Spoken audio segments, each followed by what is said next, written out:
Hi everyone, welcome back to the channel. So guys, in this video I'm going to discuss about the eligibility for RBI grade B ticket 2023. So many of you, when you are filling the forms, you are not able to gauge that now when you're getting some error messages, why are you getting those, and then you are asking sir हमें eligible हैं या नहीं हैं. So there is a lot of confusion, right? So in this video I'll make most of the things clear. आपको काफी clarity मिलेगी. I would be discussing about the eligibility in terms of age, qualification, experience and relaxation. ठीक है, तो इससे आपको काफी clarity मिल जाएगी. Most of the cases would be handled in this video. I will also be giving you some examples. फिर भी कोई डाउट आता है तो आप हमें hello@edutap.co.in पे ईमेल करके पूछ सकते हैं. Now when I say eligibility in terms of age, so they are saying it very clearly that your age should be greater than equal to 21, means you should have already attained the age of 21 years or more than that, and your age should be less than 30. So it cannot be equal to 30, it cannot be greater than 30, it should be less than 30, meaning if you are 29 years 364 days you are eligible, but if you are already 30 then you are not eligible. And it should be greater than equal to 21, minimum 21 should have been attained, and you should be either more than that. So this is the eligibility in terms of age. But what is the cutoff date? What is the reference date on which I should calculate my age? Should I calculate my age today? No, the cutoff date for calculating your age that is given in the notification is 1st of May. तो आपको जो अपनी age calculate करनी है वो 1st of May को करनी है कि आपकी एज इस क्राइटेरिया के अकॉर्डिंग एलिजिबिलिटी सेटिस्फाई करती है या नहीं. Now there are some relaxations. SC/ST gets a relaxation of 5 years, OBC 3 years, right? Ex-employees of banking institutions whose jobs were terminated due to economic recession or bank going into liquidation, they also get a relaxation of 5 years. Then PWBD, if they are journal or economically weaker sections, 10 years, but PWBD if they are SC/ST 15 years, and PWBD if they are OBC they get a relaxation of 13 years. ठीक है, तो ये eligibility है, relaxation है. There are some more relaxations for the age criteria for say ex-servicemen or the people who are doing PhD, but I think those scenarios are very limited. Very few people are in that bracket. In case you have any doubt with respect to that, you can email us at hello@edutap.co.in. बाकी as में relaxation उनको भी मिलता है those who are working in scheduled commercial banks, मतलब जैसे public banks हो गए SBI या प्राइवेट बैंक्स हो गए ICICI. It can be any bank as long as it is a scheduled commercial bank. और पब्लिक सेक्टर इंश्योरेंस कंपनीज जैसे कि LIC होगी, and all India financial institutions. All India financial institutions कौन से हैं जी? EXIM bank हो गया जी, हमारा NABARD हो गया जी, SIDBI हो गया जी, NHB हो गया, NABFID हो गया, ठीक है, जो भी बना है. तो ये सारे इंस्टीट्यूशंस में अगर आप काम करते हैं, but only at an officer level, not at a clerical level, आपका जो रिलैक्सेशन है वो तभी माना जाएगा अगर आपका एक्सपीरियंस ऑफिसर लेवल पे है. रिलैक्सेशन कितना है? It is equivalent to your experience, right, equivalent to your experience, but maximum 3 years. तो अगर आपको 1 साल का एक्सपीरियंस है at an officer level, you get a relaxation of 1 year. अगर आपको 2 साल का experience eight an officer level, you get a relaxation of 2 years. अगर आपको 3 साल का, you get a relaxation of 3 years. Right, but अगर आपको 4 साल का एक्सपीरियंस है, then also you will get a relaxation of 3 years. This is the maximum. Your age should not exceed 33 years. That is the maximum relaxation you can get, but equivalent to your experience. अगर 2 साल का experience है तब 3 साल का relaxation नहीं मिलेगा, 2 ही साल का मिलेगा. और इसमें एक और कैच है that while counting your experience, the experience eight probationary period will not be record.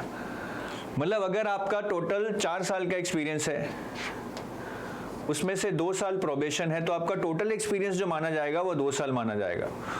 और ये 2 साल के ऊपर आपको 2 साल का रिलैक्सेशन मिलेगा, और ये सारा एक्सपीरियंस आपका ऑफिसर लेवल पे होना चाहिए। तो याद रखिएगा, जो भी एक्सपीरियंस काउंट करेंगे वो सिर्फ प्रोबेशन के बाद काउंट कीजिएगा और सिर्फ ऑफिसर लेवल पे काउंट कीजिएगा। उसके बाद जो फिगर निकलती है उसके मुताबिक अगर 1 साल का एक्सपीरियंस है 1 साल का रिलैक्सेशन, 2 साल का एक्सपीरियंस है 2 साल का रिलैक्सेशन, 3 साल का एक्सपीरियंस है 3 साल का रिलैक्सेशन, इससे ज्यादा नहीं मिल सकता। सपोज कीजिए प्रोबेशन निकालकर ऑफिसर लेवल पे आपका 4 साल का एक्सपीरियंस है, तब भी आपको जो रिलैक्सेशन मिलेगा that can be maximum of 3 years.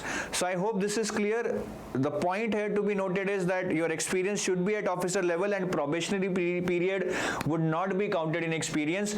So by considering these two conditions, then only count your experience and then see how many years of experience you have and how much relaxation you can get.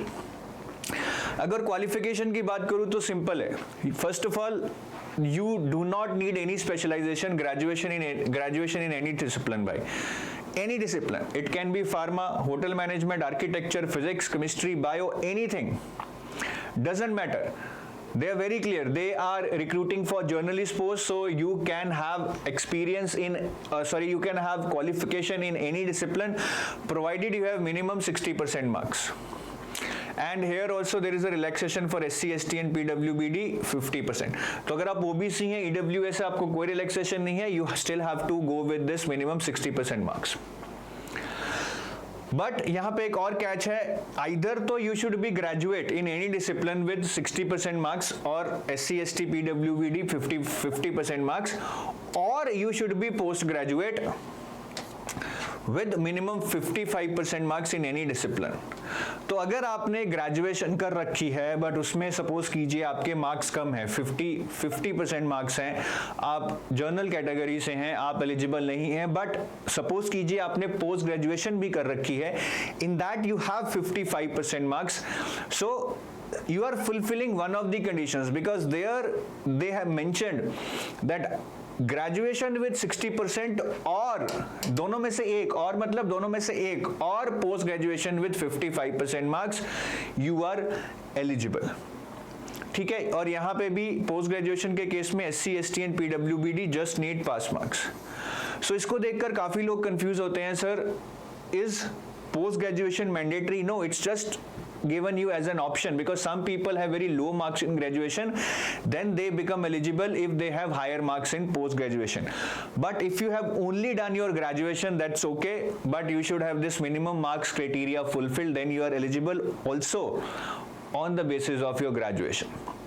बाकी काफी लोगों ने proper graduation नहीं कर रहा होता है, 12th के बाद they might have done a 3 year course, so that can also be considered as graduation if it is done right from a recognised university and it is considered a professional education. ऐसे ही graduation के बाद बहुत सारे लोगों ने proper post graduation नहीं कर रखा है, जैसे काफी लोग MBA करते हैं। Even MBA from IIMs is not a degree, that's a diploma in masters in business administration. So that also after graduation, if you have done any 2 years course which is recognized by a university and is considered equivalent to a post graduation, so that is also considered post graduation. ठीक है, तो ये दोनों चीज आप याद रखना, MBAs post graduate माने जाएंगे, और आपने कोई भी कोर्स कर रखा है 3 साल का which is considered equivalent to graduation, minimum of 3 years, then also you will be considered a graduate. बाकी यार फाइनल ईयर स्टूडेंट्स एलिजिबल नहीं। by 1st of May your mark sheet should have been out, your results should have been out, so most of the final year students will not be eligible because उन्होंने अभी exam नहीं दिए हैं, exam दे दिए हैं तो result नहीं आया, सो आप एलिजिबल नहीं हैं। You will be eligible next year. Is distance education considered valid? बिल्कुल, distance education is considered valid. ठीक है, आप कहीं से भी डिस्टेंस एजुकेशन करते हैं, पोस्ट ग्रेजुएशन करते हैं, ग्रेजुएशन करते हैं, you will be considered right for this exam as per your that education. तो उसको ऐसा नहीं है, माना नहीं जाता है। तो ये एज और क्वालिफिकेशन का मैंने आपको बहुत क्लियरली बता दिया है। एक्सपीरियंस की बात करें तो 0 एक्सपीरियंस चाहिए, 0 experience. RBI very clearly states in the notification कि कहीं भी एक्सपीरियंस की बात नहीं की गई है, और मैं देखता आ रहा हूँ काफ़ी साल से, वो ये भी मेंशन करते आ रहे हैं that we encourage freshers to apply, because there is a very common misconception कि यार फ्रेशर्स को नहीं लेंगे, यार फ्रेशर्स कैसे क्लियर कर सकते हैं, सिर्फ वर्क एक्स वालों को लेंगे या फिर जो लोग थोड़े मैच्योर हैं उनको लेंगे, ऐसा कुछ नहीं है. Even if you have a zero experience, you are 21 years of age, you still have a good chance, because RBI itself says that we encourage freshers to apply, right? Maybe they also want young people, mature people to join. तो आप young mature मैं इसलिए बोल रहा हूँ कि young those who have that maturity to work in RBI, क्योंकि ज़्यादातर यंग लोग इसलिए शायद घबराते हैं क्योंकि उनको खुद को पता होता है कि उनके अंदर वो मैच्योरिटी लेवल नहीं है that they can face the interview panel and give some good answers, right. So but if you are like young but you still have that maturity of 25-24 years old person, आप 21 साल के हैं but 24-25 साल वाली एक बुद्धि रखते हैं, then I think even with zero experience you can make it. बाकी रिलैक्सेशंस मैंने आपको सारी बता दी हैं गाइस, ठीक है. सारी रिलैक्सेशंस मैंने आपको बता दी हैं in terms of age and qualification. I hope most of your doubts would be cleared through this, ठीक है. और बाकी आपकी स्क्रीन के नीचे यहाँ पे आ रहा है, देखिए, RBI strategy workshop. So we are conducting RBI strategy workshop, ठीक है. तो आपको कोई भी दिक्कत है, ये तो एलिजिबिलिटी की बात होगी, पढ़ाई में कोई भी दिक्कत है, बेचैनी हो रही है, you are feeling anxious, you are not able to concentrate, you are not able to follow a time table, you are not able to give your best for any reason because you are not sure whether you will be able to make it और not, you are in total doldrums, करूं ना करूं, कैसे करूं, अगले साल करूं, इस साल करूं. Don't worry, we have a solution to this. I am conducting a live strategy workshop in which I would be telling you in and out of RBI grade B, in and out of RBI grade B preparation. आपके सारे doubts भी मैं answer करूंगा and this workshop is totally live. You will get a perfect roadmap and a perfect strategy to prepare for RBI grade B. तो आप इस workshop को join कीजिए, you will get lot of clarity. बहुत clarity मिलेगी आपको, बहुत एक फोकस मिलेगा that if you really want to do RBI grade B what should be your approach.